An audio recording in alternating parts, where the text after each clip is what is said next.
cannot get good mark, then never feel sad for it. There are a lot of people who has been successful, but not by the marks, but by their hard work. Let the people talk about your result, but when you will be successful in your life, then that same person will come to meet you. Remember, if you are not good in class, then never think that you are not good in your life.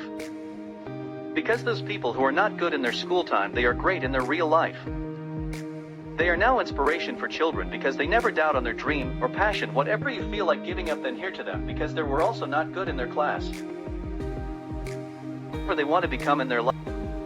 Yes. Actually, I'm also really lucky. I'd been told that the minimum marks required to come to BITS is 75% in maths and physics. Luckily, those standards don't apply to selecting your chief guests.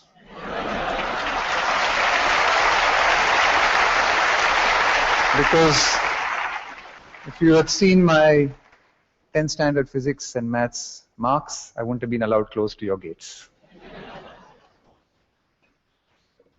The year and a half since my retirement has been a wonderful period of introspection, an opportunity to reflect on my career.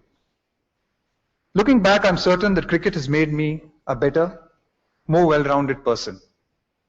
It certainly gave me the opportunity to mature personally and the platform to experience both success and failure, learn from them, and accept them both as part of life.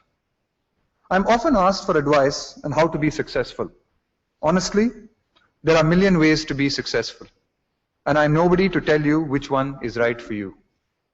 Each one of us has to find our own path.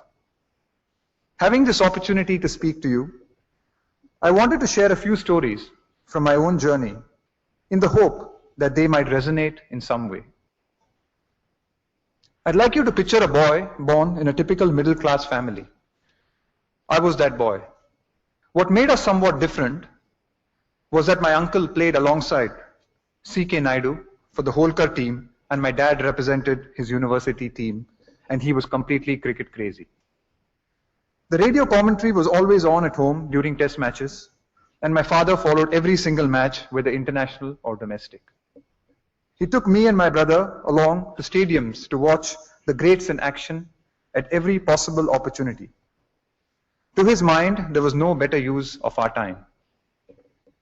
Like any young boy, I hero worshipped my father, and my curiosity about this game that he was so passionate about grew progressively deeper.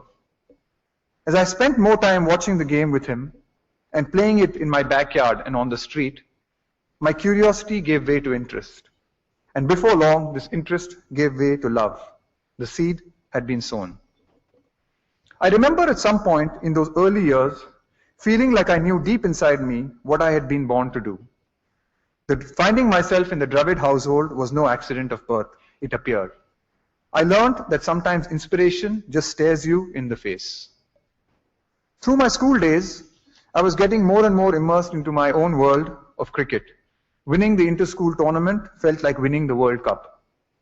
Captaining the school and state teams was my greatest mission. However, there is an interesting story from my school days which I would like to tell you. My love for cricket notwithstanding, my parents had the same doubts and fears as any other parents of our time. What was to become of me if all I thought about was cricket? When I was in the 8th standard, they took their concerns to my school principal, Father Coelho. I had just made the state under-15 team for the second year in a row, and the tournament was out of state and during the school term. My parents met Father Coelho and apologetically stated that as my cricket would interfere with my studies and school attendance, they could not ask me to go to play the tournament. They therefore sought his advice on the way forward. Father Coelho, after giving them a patient hearing, told them, "You leave his studies to me, I'll handle that. You let him play cricket. It is a great adventure he is embarking on, and let's support him." I distinctly remember jumping with joy in my principal's office. There were suddenly others who believed in me and my dream and were committed to supporting me. It felt incredible. Had my school principal agreed with my parents' concerns, there was a chance I would have stopped playing serious cricket altogether, maybe got better marks in maths and physics. And my life would then have followed another script, I learned that sometimes support comes from the most unexpected places and it can make all the difference. Touched with the affection I received upon my retirement. I had no regrets, no unfulfilled professional goals, and nothing left to prove to myself. I had climbed my mountain, the one I had originally set out to climb as a little boy. At the start of my journey, I had been inspired by my father's passion, which I made my own. As I began climbing the mountain I had set my eyes on, I received lots of support along the way from my school principal and numerous others. Tangible success might not have come to me immediately, but my early experiences helped me build a solid platform that would equip me and empower me in the future. As I sat alone, dealing with my successes and failure, I got to understand myself better. The climb became everything to me, and I immersed myself in it. As I got closer to the top of my mountain, I managed to remain focused and keep my eyes on the destination. And when I finally got there, I just thoroughly enjoyed being where I stood at the moment in time. A sense of peace and clarity enveloped me. It was then that I realized that you don't have to be number one in the world, you just have to be number one to yourself. You know, you have to be honest in life, you have to be honest to yourself, you have to be practical, you have to take risk in life, but at the same time, you have to be calculated. You can't just say, okay, I took a risky option at some point of time. You have to be ready for the kind of talent that's really needed to achieve what you want to achieve. But at the same time, you have to take risk in life. So for me, being honest in life is very important. Hard work that you have to put, irrespective of what your profession is. The hard work, the honesty, respecting the elders, which I feel is the key. If you don't respect the elders, be it your parents or be it anyone, it becomes very difficult to be successful in life.